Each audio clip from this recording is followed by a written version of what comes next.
Good morning, St. Andrews College. I'm Cody Coombe. Welcome back to school and back to another great season of SAC Today.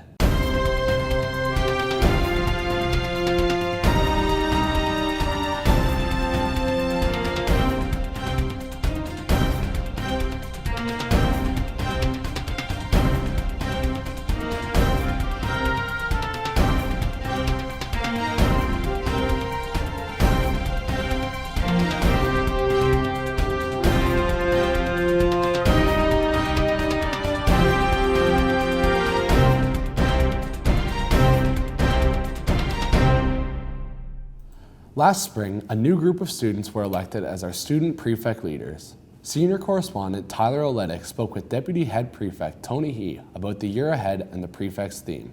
Tyler? Congratulations, Tony, on being voted Deputy Head Prefect. Could you expand on your journey a bit to this big milestone? Thank you, Tyler. So I was like every new boy when I first came to SAC in grade 9. Shy, didn't really want to get too involved, afraid of what the future held for me. I was moderately involved in the first 2 to 3 months when I was here. I was involved in cross country. I tried to keep my academics up, but I wasn't really pushing my comfort zone. In grade 10, still kind of the same thing, but in grade 11 was when I really started trying to getting involved in leadership, groups, sports in general, academics, and I also tried to explore my passions and really let my passions shine through. And can you talk a bit about the theme Amplify, as this year you guys said it was going to be your theme? Amplify is going to be our theme this year because last year we said our theme was full steam ahead. However, we were still running things not at their full potential, and that's why we want to amplify everything this year. Boys, stay on top of your work, get involved, and don't regret a single second you spend at this school, because one day you're going to be in a position like myself and Tyler here, graduating students, where we won't have that same experience of being a student here again. We might come back to the chapel, but it's not going to be the same as if we were in grade 9, grade 10, grade 11, and sadly in our last year, grade 12. Thank you, Tony. Early in the school year, our cadet leadership groups headed off all over Ontario for our annual expedition trips. Senior correspondent Sydney Wambua has the highlights.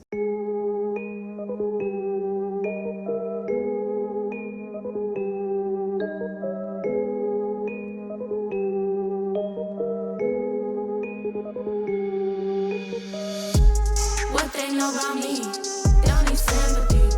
That's on them, not me. That's on them, not me. What they know about me, they don't need sympathy. That's on them, not me. This my world, now give me. This my world, now give me.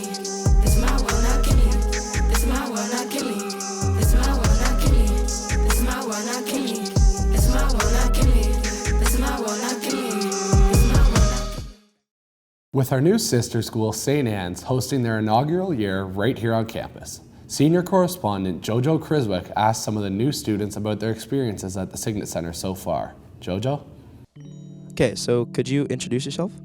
I'm Grace Barclay, and I'm one of the first signets here at SAS. Great, so what has your highlight been so far at SAS? I'd say being such a small and close group and being able to build a foundation for the future school and students here. So tell me a bit about your Beyond the Gates trip at Muskoka Woods. It was really fun. We stayed there for 2 nights, and we were able to do lots of leadership, team building. We went swimming, paddleboarding, just so many fun things. Yeah. It's great to hear. Okay, so could I get an introduction? Yeah, hi, I'm Ona Okeke, a first signet here. How are you enjoying St. Anne's so far? It's a really cool experience right now because it's such a close group of us, and we've done things I've never really done in my old school, like going to Muskoka Woods and doing leadership and project-based learning. So what have been some highlights so far, having just started school? The food. I got catered lunch, which is pretty nice, and also robotics, which I've started this week. What AC Plus programs have you enrolled in for this term? I'm doing beginner debate and DECA. Great, and how do you feel about being during AC Plus with SAC students? Interesting, because we haven't had really any interaction yet, so it'll be something new. I'm here with.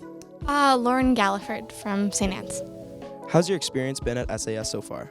I really enjoyed all the different opportunities I've gotten, joining different clubs and activities, the fall play, and things like that.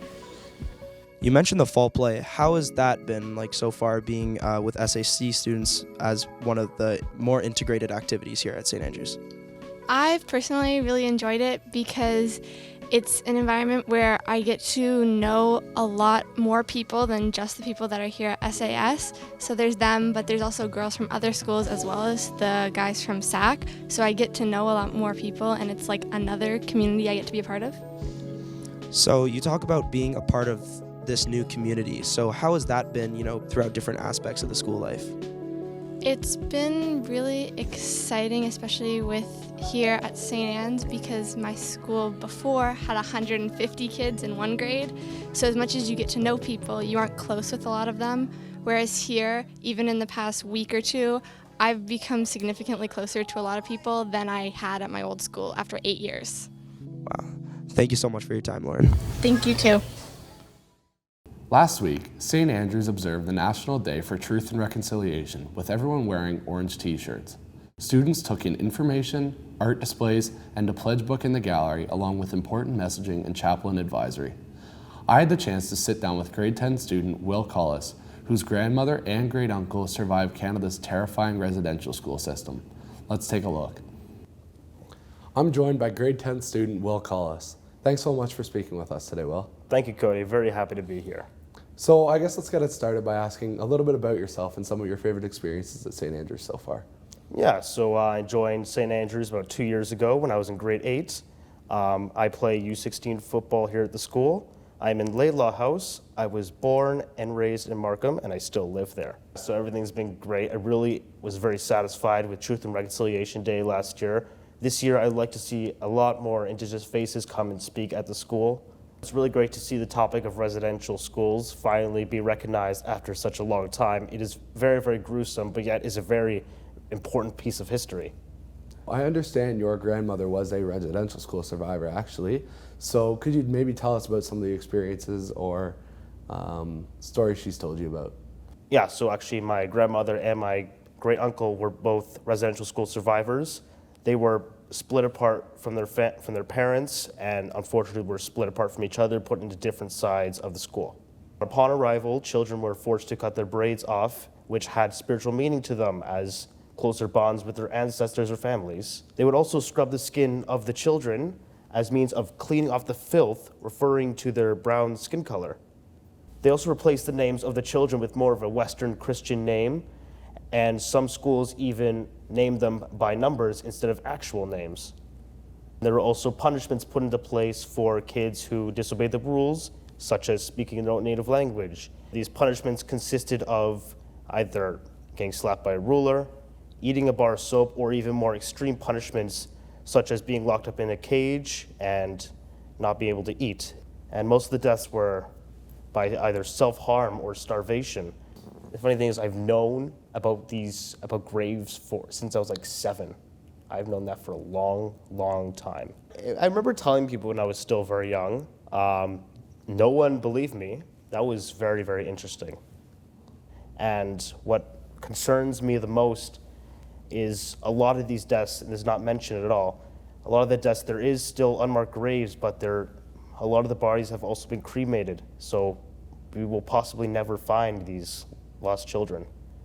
Thank you so much for sharing. Now, considering your grandmother's and your great uncle's experiences and connection to the Nipissing First Nations community, what does the National Day of Truth and Reconciliation mean to you? Yeah, so Truth and Reconciliation, the real meaning behind it is honoring those who unfortunately passed away in residential schools and survivors who are possibly still here today. But for me, this has a lot more deeper meaning as means of celebrating Indigenous culture. So for me, this day should not be all about sadness and mourning, rather highlighting Indigenous culture as a whole.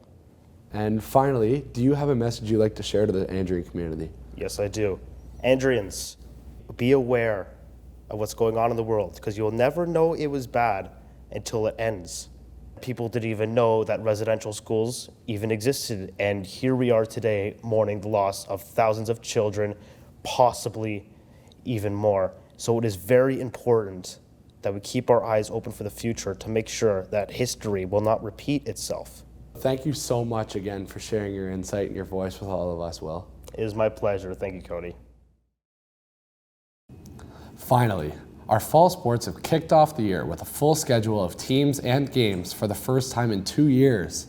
This past weekend marked our return to a proper homecoming weekend, including your Varsity Saints volleyball, soccer, and football teams taking on arch rivals UCC. With another successful homecoming in the books, we look back on all of this weekend's highlights. At 11:30, the Varsity Saints volleyball team matched up against an extremely experienced UCC team. Your Saints put up a great fight, but unfortunately lost the game in 3 sets. As the volleyball game came to a close, first soccer took the field. Losing 3-0 to UCC the last time they matched up meant the Saints knew they had a tough match ahead. The boys put their hearts on the line, but behind a few goals that got called back, the Saints lost the game 1-0. The headliner event kicked off at 3:30, where first football took the field, also against UCC. A few minutes into the game, quarterback Anthony Leo found wide receiver Charlie Guy in the end zone for your first of many Saints touchdowns. The Saints defensive unit held up the UCC offense to 0 points, and on the first few drives of the game, drew 2 safeties. Through the rest of that game, Ashton Watson touched the end zone 3 separate times, one of which on a kick return. The football team showed out for the big homecoming crowd, winning this game 38-0. Your Saints look to stay on the winning trend in their biggest game of the year as they take on rivals Huron Heights this Thursday. And there you have it, our first episode of Season 8 SAC Today. We look forward to keeping you informed and entertained as we navigate another fantastic year ahead. For SAC Today, I'm Cody Kuhn. Thanks for watching.